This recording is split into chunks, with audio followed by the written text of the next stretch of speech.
Xiao Yan tidak tahu, begitu pernyataan ini keluar kelopak mata Su Qiantai bergerak-gerak, di bawah warna biru samar ini. Tapi tidak ada kemarahan di wajahnya, sebaliknya, sudut mulutnya terus terangkat. Apakah itu dengarkan apa yang kamu katakan? Apakah Anda terlalu percaya diri untuk menang? Lanjut Liu. Ketika keduanya sedang berbicara, tidak ada orang di sekitar yang berpartisipasi dalam percakapan. Saya tidak berani mengatakan itu.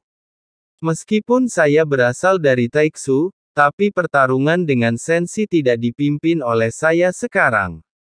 Taiksu tidak lagi di bawah kendaliku, Xiao Yan berkata perlahan. Sayangnya saya tidak dapat melihat Su Qiantai di bawah langit biru saat ini. Senyuman yang awalnya muncul di sudut mulutnya menghilang saat ini. Kamu benar-benar mengenaliku. Sepertinya aku ditemukan di dunia kuno keabadian dan iblis. Itu seharusnya hanya tiruan dari Yang Mulia. Jika tidak, dengan tingkat kekuatan sebesar itu bagaimana Anda bisa melihat melalui saya? Jadi sekarang sepertinya semua yang saya katakan dengan kecerdikannya, Anda juga harus mengerti. Su Qiantai sedang banyak berpikir. Dia telah mengkonfirmasi identitas Xiao Yan sebelumnya, sama saja dengan 4, itu semua karena kekuatan Xiao Yan terlalu lemah untuk pertama kalinya. Saya merasa Xiao Yan hanyalah tiruan. Tidak terkecuali, Su Qiantai untuk rencananya tidak ada perbedaan antara klon dan tubuh aslinya, selama tujuannya dapat tercapai, perang dunia, tidak ada seorang pun yang bisa mengambil keputusan sendirian, tidak peduli seperti apa dunia ini, kita tidak perlu membawa kebencian di sini, mungkin semuanya masih bisa berbalik, rubah tua seperti Su Qiantai tentu saja. Kata-kata Xiao Yan mengungkapkan identitasnya. Dan Xiao Yan juga menggunakan kartu identitas, ini hanya untuk memberitahu Su Qiantai saya tidak bodoh, sebaliknya, saya tahu banyak, bukannya saya tidak tahu hanya saja, jangan katakan lewat sini, semua yang ditunjukkan Xiao Yan di hadapan Su Qiantai, sepertinya memang berasal dari klan Genshin. Sepertinya dia benar-benar bertekad untuk membalaskan dendam Changmang.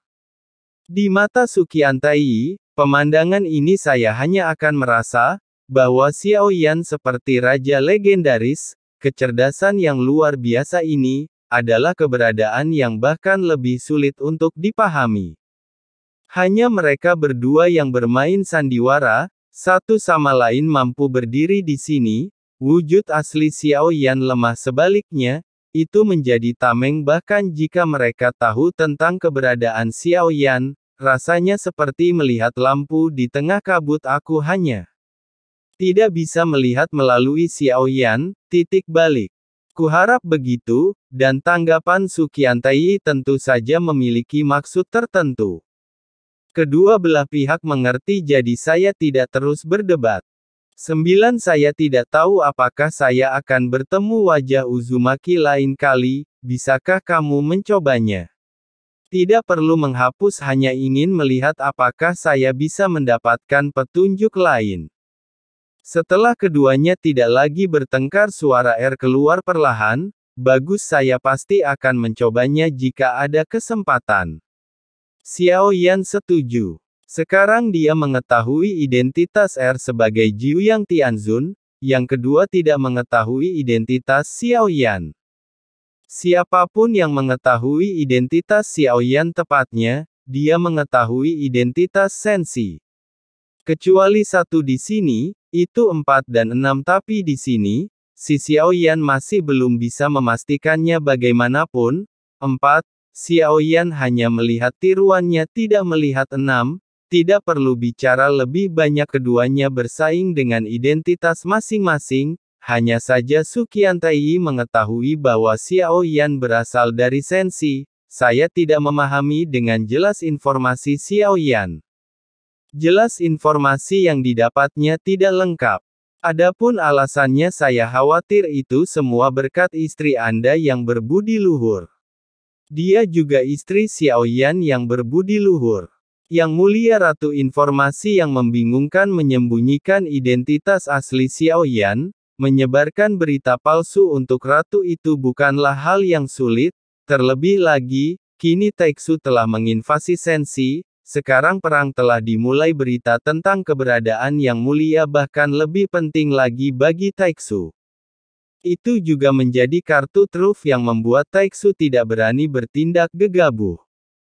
Seperti yang dikatakan Xiaoyan, Taixu saat ini tidak lagi di bawah kendali Su Qiantai. Masih sulit baginya untuk mengetahui banyak informasi. Jadi sebentar lagi Su Qiantai masih belum bisa benar-benar memahami Xiaoyan. Semua orang telah selesai berbicara. Izinkan saya menyampaikan beberapa patah kata. Tentang Zhang Mi, itu memang ada tapi kekuatan ini sulit untuk diguncang. Dapat menyelidiki tetapi berhati-hatilah, pentingnya pertemuan ini. Saya hanya berharap Anda dapat menemukan apa yang Anda butuhkan. Teman atau musuh tidak masalah di sini, kita masing-masing mendapatkan apa yang kita butuhkan.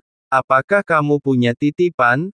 Jika tidak ada pertemuan, maka akan berakhir di sini. Setelah selesai berbicara secara bergantian, setelah hening beberapa saat suara itu keluar perlahan, 9 bisakah Anda membantu saya menyempurnakan ramuan yang saya pesan sebelumnya? Kebutuhan mendesak, suara Yi jatuh dengan tergesa-gesa. Saat Xiaoyan mendengar ini, dia langsung mengangkat alisnya. Ketika Anda tidak memahaminya sebelumnya, Xiaoyan belum punya ide lain. Mungkin Anda benar-benar yakin bahwa 4 hal itu sangat dibutuhkan, tapi sekarang Xiaoyan tahu orang keempat ini bukanlah orang yang sederhana. Akan baik-baik saja jika disempurnakan dengan ramuan lain, yang dipesan oleh orang lain. Pil pemecah racun Tianling, pertama yang dimurnikan setelah Xiaoyan mengambilnya. Baru saja saya secara bertahap mengerti selain detoksifikasi, ramuan ini sebenarnya memiliki efek unik dalam menutrisi yin dan mengisi kembali yang. Obat mujarab yang dipercayakan oleh 4, kemudian bahkan lebih mudah lagi. Pil naga sejati Jiu yang ini adalah pil ilahi, yang minumlah pil ini. Saya khawatir tidak ada apapun di dunia ini yang lunak. Yah, pemurnian obat menemui beberapa kendala akhir-akhir ini. Aku sangat menyesal harus menunggu sebentar. Beraninya Xiaoyan memperbaikinya. Tidak mungkin menyimpan semua ramuan. Pada akhirnya, dia mempraktikkannya sendiri. Saya khawatir saya masih harus memberikannya kepadanya. Buat Jiu Yang Tianzun mundur 3 kaki. 4 ini sama sekali tidak ada keberadaan yang bisa diprovokasi oleh Xiaoyan. Xiaoyan sudah mengambil keputusan. Setidaknya sebelum saya meninggalkan dunia kuno yang abadi dan iblis, saya pasti tidak akan membantu si memurnikan pil 9 yang naga sejati. Dapat disempurnakan tapi Anda tidak bisa menggunakan ramuan ini untuk diri Anda sendiri lagi pula. Aku juga tidak membutuhkannya. Tentu saja jika aku menghadapi kesulitan, siapkan satu ini juga dapat digunakan dalam keadaan darurat. 9 dan ramuan yang kupercayakan juga sangat mendesak. Bisakah Anda membantu saya mempercepat proses pemurnian? Setelah si selesai berbicara, Liu Ye lalu berkata, Xiaoyan merasa dingin di hatinya setelah dia datang ke dunia kuno keabadian dan iblis. Dia ditemukan oleh Su Qiantai, itu setelah dia melihat poison pill Jade Sleep. Tidak perlu menjelaskan lebih lanjut tentang alasannya. Su Qiantai pasti telah melakukan sesuatu pada Sleep Giok ramuan beracun ini. Sekarang Xiaoyan tidak akan memberi kesempatan lagi pada Su Qiantai. Adapun dia memberi Xiaoyan token dan Sleep Giok. Xiaoyan melemparkan batu giok, dia tidak akan membiarkan Su Qiantai dengan mudah mengontrol keberadaannya. Merasa kasihan, soal pemurnian obat telah dijelaskan sebelumnya, saya tidak bisa memberikannya kepada Anda secara akurat. Tidak ada cara untuk mempercepatnya, Jika cemas saya bisa mengembalikan bahan obat dan ramuannya, Xiaoyan benar-benar tidak tahan dengan keduanya. Seseorang ingin membuat ramuan untuk memberi makan dirinya sendiri, seseorang ingin menggunakan obat mujarab untuk mengontrol posisinya, semua seutuhnya dalam pandangan Xiaoyan tak satu pun dari mereka memiliki niat baik.